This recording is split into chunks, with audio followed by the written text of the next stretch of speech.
Սա շատ կարևոր հարց է եւ մենք պետք է մեր հայրենակիցներին հնարավորին չափ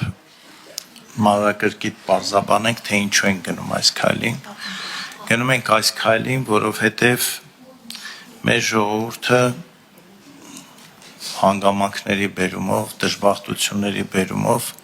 սփռված է աշխարհով մեկ եւ որոշ երկրներում ունի շատ մեծ բնակչություն։ Ունենալով շատ մեծ բնակչություն, բնականաբար այդ մարդիկ գտնվում են այս կամ այն խոշոր բիզնես եւ այլ շահերի ազդեցության տակ։ Եվ ես, որպես Հայաստանի Հանրապետության քաղաքացի, այստեղ ծնված, այստեղ անդադար ապրող մարդ, ես ուզում եմ, որ իմ երկիրը պաշտպանված լինի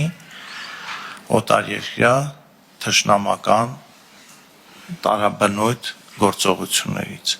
որովհետև ես չեմ ուզում, որ X մարդը, որը ունի նաև Հայաստանի Հանրապետության քաղաքացիություն, անձնագիր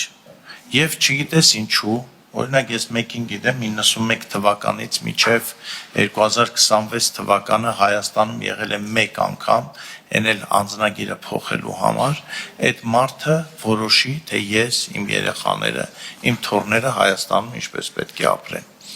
Մենք, երբ որ մեկ ուզում է պատգամավոր դառնալ, ինչ-որ չափանիշներ ենք դնում, ասում ենք դու մինչև այսքան պետք է Հայաստանում բնակված լինես, այլ երկրի քաղաքացիություն պետք է չունենաս եւ դա շատ ճիշտ է։ Բայց ընտրելու դեպքում ինչու ենք այսքան ազատ եղել։ Մենք այն երկիրն ենք, որը ունի դրսում ապրող շատ մեծ բնակչություն։ Ես որևէ մեկին չեմ ուզում նեղացնել, բայց եթե ինչ-որ մեկը նեղ սրտում է այս փոփոխություններից, թող վերադառնան Հայաստան, ապրեն ու պատրաստվեն մյուս ընտրություններին։ Ես նկատի չունեմ Հայաստանի ապրող եւ գործի բերումով, առողջության բերումով, ուսման բերումով արտերկրում գտնվող մարդկանց, ոչ։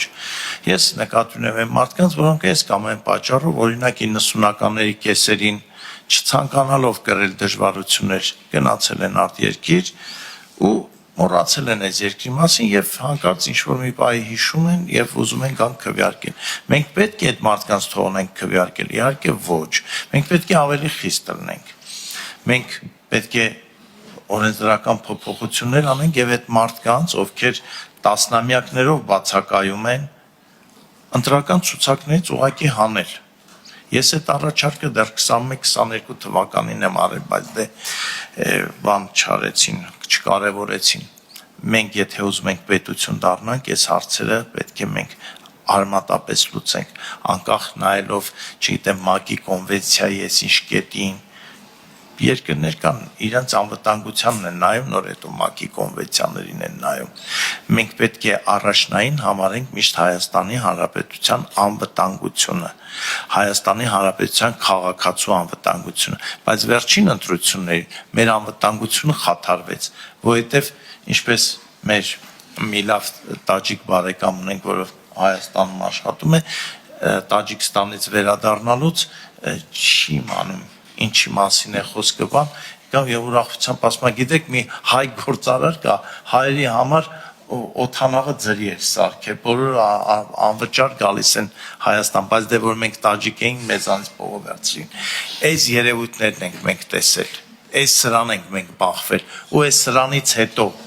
մենք ոնց պիտի թողնենք, որ սենց անլուրջ վերաբերմունք լինի մեր երկրի նկատմամբ։ Սիրում նորից եմ կրկնում, սիրում եք այս երկիրը, ձեր երեխաներին նախ եւ առաջ հայերեն գրել կարդալ սովորացրեք։ Սիրում եք այս երկիրը, ձեր երեխաներին ուղարկեք գոնե զինված ուժերում ծառայեն, որ հետո նոր քննարկենք։ Թե չէ տենց չի լինի, դուք ապրեք ինչ-որ միտեղ, հետո գաք ասեք, գիտես, մենք թքած ունենք, թե այս երկրի պաշտպանության համար քանի հերոս զոհվեց, քանի հոգի վիրավորվեց, կարևորը մեր գործն է։ Մենք հիշում եք այն մարդուն, որ ասեց եկել եմ քվեարկեմ գնամ, բայց վաղը կարող է խառնաշփոթ լինի, այսօր էլ գնալու եմ։ Բա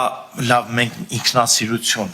ազգային, մենք անհատական ինքնասիրություն, արժանապատվություն ունենք, բա ազգային ինչի չունենանք։ Եկեք ունենանք եւ շատ էլ մեղմ կարգավորումներ են, ուղղակի ես այդ 366-ը կառաջարկեի 365, շնորհակալություն։